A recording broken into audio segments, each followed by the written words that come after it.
तो कल के क्लास हम लोग क्या पढ़े थे? छोटी आंत के बारे में पढ़ रहे थे। तो बताइए आप लोग, एक बार थोड़ा डिवीजन कर लेते हैं। छोटी आंत की लंबाई 6 मीटर। कितना मीटर? और इसकी चौड़ाई 2.5 सेंटीमीटर। और कल एक बात बताए थे कि शाकाहारी जंतु का छोटी आंत की लंबाई क्या होता है? अधिक होता है, लेकिन मांसाहारी प्राणी के छोटी आंत की लंबाई कम होता है। ठीक है। और ये बताए थे कि छोटी आंत को मुख्यतः कितने भागों में बांटा गया है? 3 भागों में। ड्यूडेनम, जिसको हम लोग हिंदी में कहते हैं ग्रहणी, इसको हम लोग कहते हैं जेजुनम, और इसको कहते हैं इलियम। सबसे पहला भाग कौन है? ड्यूडेनम है, जिसको हम लोग कहते हैं ग्रहणी। क्या कहते हैं? ग्रहणी कहते हैं। और यह छोटी आंत का सबसे पहला भाग है, और जहां अमाशय खत्म होता है और वहीं से ये क्या होता है? स्टार्ट होता है। कौन सा पार्ट? ग्रहणी भाग। और ये सी आकार का लगता है। कौन सा आकार का लगता है? सी आकार का। और आपको एक बात और बता दें कि इसी भाग पर आपको पता है कि ये इसके स्टमक के अपोजिट साइड क्या रहता है? क्या रहता है ये? यकृत या लीवर कहते हैं इसको हम। ये रहता है जस्ट लीवर के, सॉरी, स्टमक के अपोजिट साइड। मतलब हमारे लेफ्ट साइड में स्टमक है और राइट साइड में लीवर। ठीक है। और लीवर से कुछ रस निकलता है, उसको हम लोग कहते हैं पीत रस। ठीक है। तो वो जो पीत रस निकलता है ना, तो वो इसी भाग पे आके मिलता है। किस भाग? ग्रहणी भाग पे। कौन से भाग पे? और इसी के अपोजिट साइड अंदर से यहाँ एक और ग्रंथि होता है, जिसका नाम है अग्न्याशय ग्रंथि। क्या नाम है? अग्न्याशय ग्रंथि। तो अग्न्याशय का नली और लीवर से आने वाला नली, दोनों नली कहाँ मिलता है? ग्रहणी के इस छेद में मिलता है। यहाँ 2 छिद्र होता है। कितना छिद्र? और दोनों छिद्र में कौन मिलता है? लीवर से निकलने वाला नली और अग्न्याशय ग्रंथि से निकलने वाला नली इसी स्थान पर मिलता है। किस स्थान पर? ग्रहणी के स्थान पर। किस स्थान पर? समझ में आया? अब समझिए, आखिर लीवर और अग्न्याशय से निकलने वाला रस इसी स्थान पर क्यों मिलता है? क्योंकि हम सब जानते हैं कि अमाशय में भोजन कैसा हो जाता है? अम्लीय या क्षारीय? अमाशय में भोजन कैसा हो जाता है? बिकॉज, क्योंकि इसमें कौन सा एसिड रहता है? HCl एसिड के रहने के कारण अमाशय के अंदर भोजन कैसा हो जाता है? अम्लीय हो जाता है। और अम्लीय भोजन यदि छोटी आंत में आएगा तो उसके ऊपर ठीक से प्रतिक्रिया, उसके ऊपर ठीक से रिएक्शन नहीं हो पाएगा। भोजन का पाचन ठीक रूप से नहीं हो पाएगा। ठीक है। इसीलिए यहाँ क्या होता है? पीत रस निकलता है और भोजन के अम्लीयता को खत्म कर देता है। ठीक है। क्या करता है? क्योंकि पीत जो निकलता है, चलिए आपको हम डायग्राम में बता देते हैं एक ही बार, 2 बार हम क्यों बताएंगे, एक ही बार आइए टॉपिक पे ही।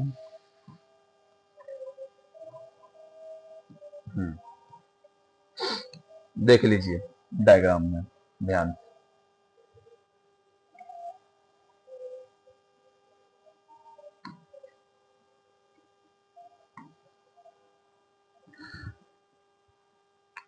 तो ये क्या है आपका? यकृत, लीवर कहते हैं इसको। और ये कौन सा ग्रंथि है? पेनक्रियास। पेनक्रियास मतलब अग्न्याशय ग्रंथि, अभी जस्ट बताए थे। ठीक है। और ये क्या है? ये अमाशय है, स्टमक है ये। ठीक है। और इसके बाद भोजन, अच्छा हाँ, कल बताए थे जब अमाशय में भोजन के ऊपर प्रतिक्रिया हो जाता है तो क्या उसको भोजन बोलते हैं? काइम बोलते हैं उसको। क्या बोलते हैं? अब इसको हम लोग भोजन नहीं बोलेंगे, इसको क्या बोलेंगे? काइम बोलेंगे। ये भी बात ध्यान रखना है। ठीक है। अब देखिए, काइम जैसे ही भोजन प्रवेश करता है कहां? छोटी आंत में, और आगे की ओर बढ़ता है। ध्यान समझो, जैसे ही अमाशय से कायम या भोजन क्या होता है, छोटी आंत में प्रवेश करके आगे की ओर बढ़ता है कि इसी जगह दो छेद होते हैं। कितने छेद? दो छेद होते हैं। ठीक है, तो एक छेद में देख लो, ये आपको लीवर से जो नली आ रहा है वो नली मिल रहा है, और एक नली अग्न्याशय ग्रंथि से आ रहा है वो मिल रहा है। आया समझ में? तो ये छोटी आंत के किस भाग पर? ग्रहणी भाग पर। ये छोटी आंत का कौन सा भाग है? छोटी आंत का पहला भाग, जिसका नाम क्या है? ग्रहणी। इसी स्थान पर दो छिद्र होते हैं। एक छिद्र में आपको लीवर से आने वाला नली मिलता है और एक छिद्र में अग्न्याशय ग्रंथि से आने वाला नली मिलता है, और दोनों अपना रस क्या करता है? छोड़ देता है। किसमें? भोजन में। आया समझ में? और जैसे ही भोजन में छोड़ता है तो काइम अभी क्या है? अम्लीय की क्षारीय? अम्लीय है। और लीवर से निकलने वाला रस को हम लोग कहते हैं पीत। आगे पढ़ेंगे इसके, बस जस्ट हम लोग यही पढ़ने वाले हैं, लीवर ही। तो पीत जो होता है ना, क्षारीय होता है। पीत कैसा होता है? एक प्रकार का क्षारीय द्रव्य। अब भोजन कैसा है? अम्लीय। भोजन कैसा है? तो जब अम्ल और क्षार अभिक्रिया करता है तो क्या हो जाता है? उदासीन हो जाता है। केमिस्ट्री में पढ़ाएंगे, आप लोग कभी नहीं पढ़े हैं, केमिस्ट्री में पढ़ाएंगे। अम्ल और क्षार की अभिक्रिया होने के बाद वो क्या हो जाता है? उदासीन हो जाता है। समझ में? हाँ, तो इसी स्थान पर, किस स्थान पर? ग्रहणी के स्थान पर। किस स्थान पर? ग्रहणी के स्थान पर ये दोनों नली आके मिलती है। तो लिखिए आगे। तो लिखिए, छोटी आंत के ग्रहणी भाग में, आइए, छोटी आंत के ग्रहणी भाग में दो छिद्र होते हैं।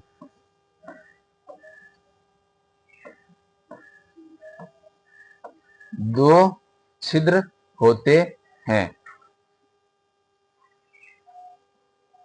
दो छिद्र होते हैं। इसी छिद्र में,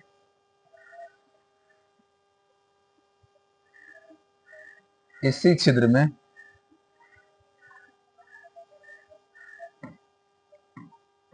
मूल पित्त वाहिनी, मूल पित्त वाहिनी और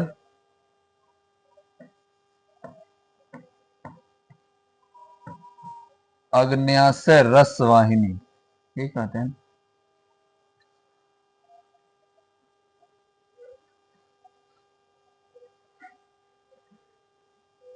हाँ, मूल पित्त वाहिनी और अग्न्याशयी वाहिनी, मूल पित्त वाहिनी और अग्न्याशय वाहिनी आकर मिलती है।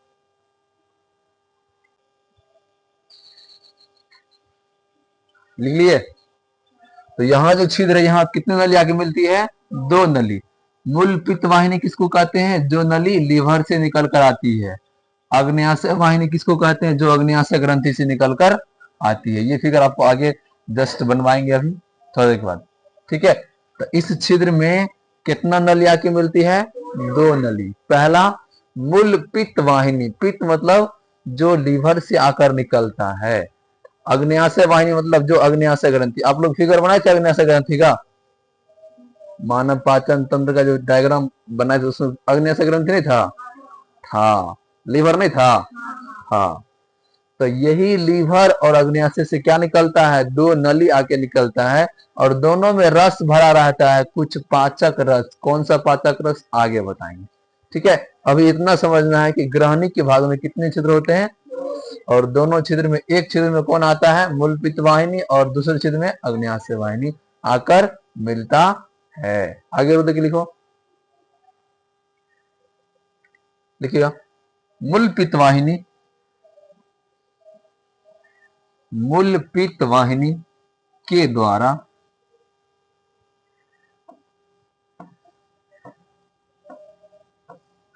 पित्त तथा, मूल पित्त वाहिनी के द्वारा पित्त तथा अग्न्याशय वाहिनी के द्वारा अग्न्याशय रस, अग्न्याशय रस स्रावित होता है।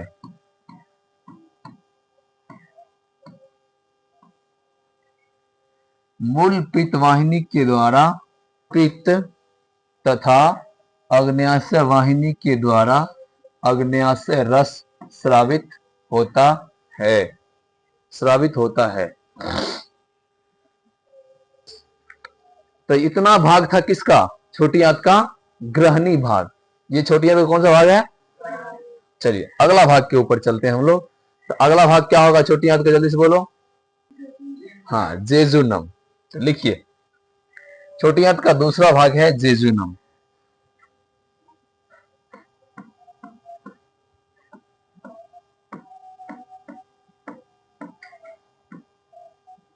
अब देखिए, यह जो है ना छोटी आंत का सबसे छोटा भाग है।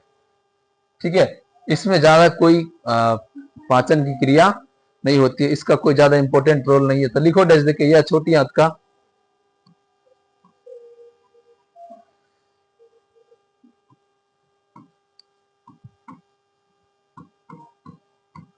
यह छोटी आंत का सबसे छोटा भाग होता है।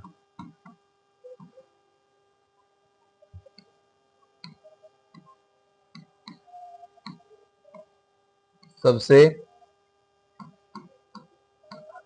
हाँ, सबसे छोटा भाग होता है।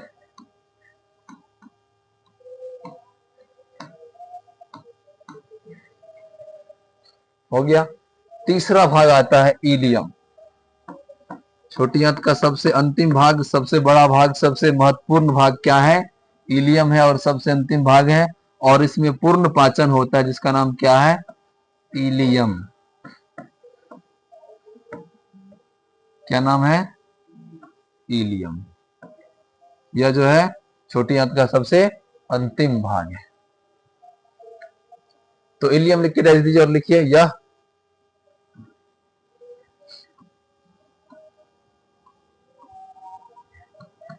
यह छोटी आंत का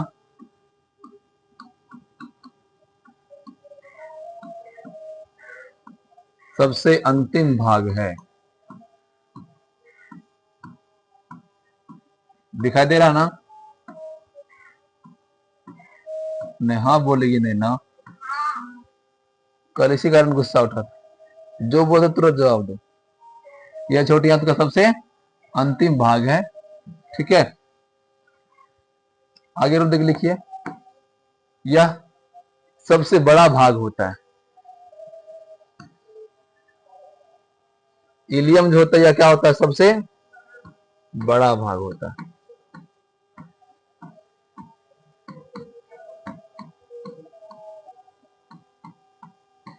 सबसे बड़ा भाग होता है जिसमें पूर्ण पाचन की क्रिया होती है। जिसमें पूर्ण पाचन की क्रिया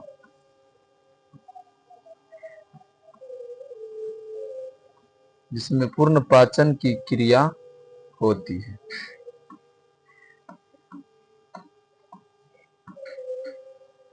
जिसमें पूर्ण पाचन की क्रिया होती है। किस भाग में? इलियम में। किस भाग में? इलियम में। तो आप लोगों को कल बताए थे कि भोजन का पूर्ण पाचन किस आंत में? छोटी आंत में। किस आंत में? लेकिन आपको बताए थे कि अवशोषण की क्रिया भी इसमें स्टार्ट हो जाता है।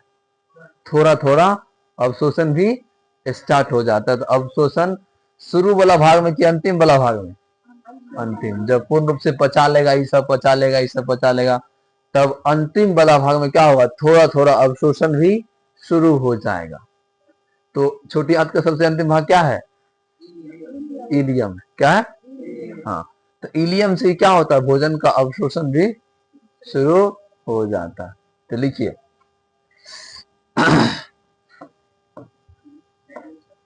लिखिए इलियम भाग से, आइए,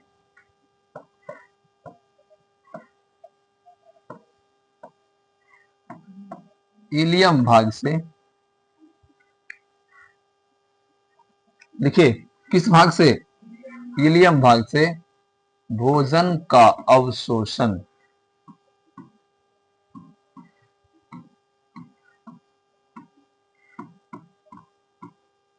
भोजन का अवशोषण भी शुरू हो जाता है। इलियम भाग से भोजन का अवशोषण भी शुरू हो जाता है। कि छोटी आंत में भोजन का पाचन होता है, इसमें इसको कौन कौन हेल्प करता है, भोजन को पचाने में कौन कौन हेल्प करता है, तभी जस्ट बताए थे। इसमें एक प्रकार का रस स्रावित होता है, तो वह रस कौन कौन छोड़ता है, लीवर और अग्न्याशय। लीवर और, इसका मतलब छोटी आंत में भोजन का पाचन होता है, लेकिन किसके किसके सहायता से, लीवर की सहायता से और अग्न्याशय के सहायता से। तो लीवर क्या देता है, पित्त देता है। क्या देता है, पित्त छोड़ता है। और अग्न्याशय क्या छोड़ता है, अग्न्याशय रस। इसके अलावा छोटी आंत में भी अपना कुछ इंटेस्टाइनल ग्लैंड होता है, आंतीय ग्रंथि कहते हैं उसको। क्या कहते हैं, उसके द्वारा भी कुछ रस स्रावित होता है, जिससे भोजन को पाचन में हेल्प मिलता है। तो लिखिए, छोटी आंत में भोजन का पाचन, छोटी आंत में भोजन के पाचन में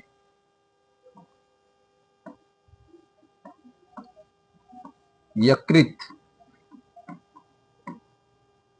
छोटी आंत में भोजन के पाचन में कौन कौन हेल्प करता है, यकृत और अग्न्याशय। अग्न्याशय इंग्लिश में क्या कहते हैं, पैनक्रियाज। इंग्लिश में लिखिए आप लोग, पैनक्रियाज। तथा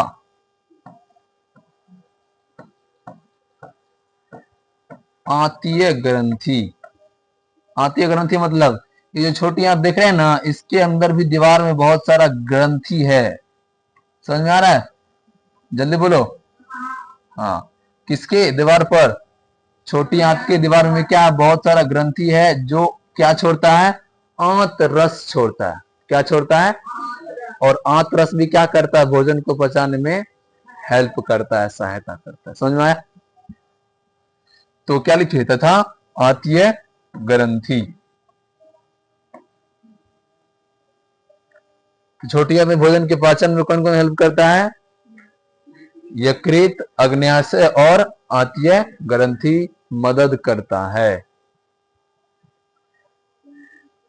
मदद करता है। हो गया, कैसे मदद करता है, क्योंकि लीवर क्या छोड़ता है, पित्त रस छोड़ता है। लीवर क्या छोड़ता है, पित्त रस। अग्न्याशय क्या छोड़ता है, अग्न्याशयी रस। आइए, क्या छोड़ता है, अग्न्याशयी रस। और आंतीय ग्रंथि क्या छोड़ता है, आंतीय रस। कौन रस, हाँ, मुस्की मारती है, सब समझ रहे हैं। चलो लिखो, लिखो आगे देखिए, लिखिएगा, यकृत के द्वारा पीत रस,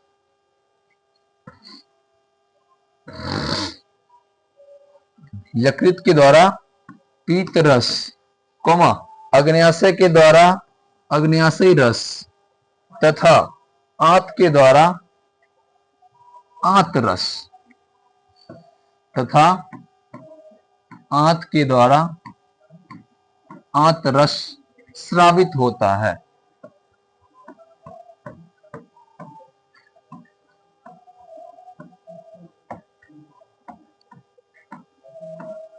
आंत रस स्रावित होता है।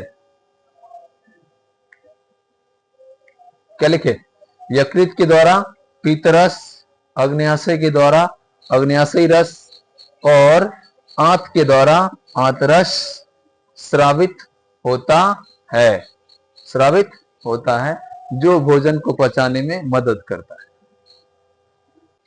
ये हो गया आपको कौन चीज, क्या चीज हो गई, ग्रास नली। क्या है, ग्रास नली से भोजन कहाँ आया, अमाशय में, और उसके जस्ट ऊपर में कौन रहता है, लीवर रहता है।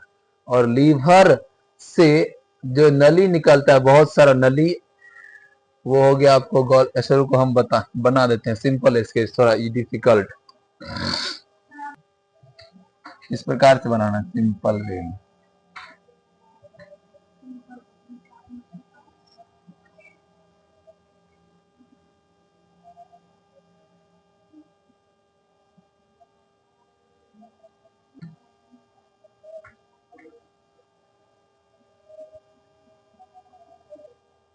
ऐसे है ना। और यहाँ क्या था,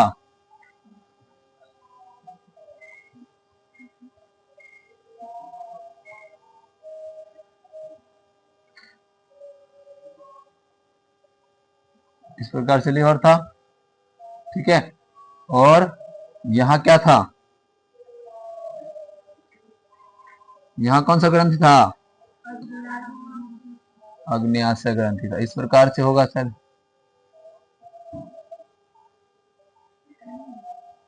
ठीक है। ये हो गया अग्न्याशय ग्रंथि। बिल्कुल सिंपल स्केच बनाना,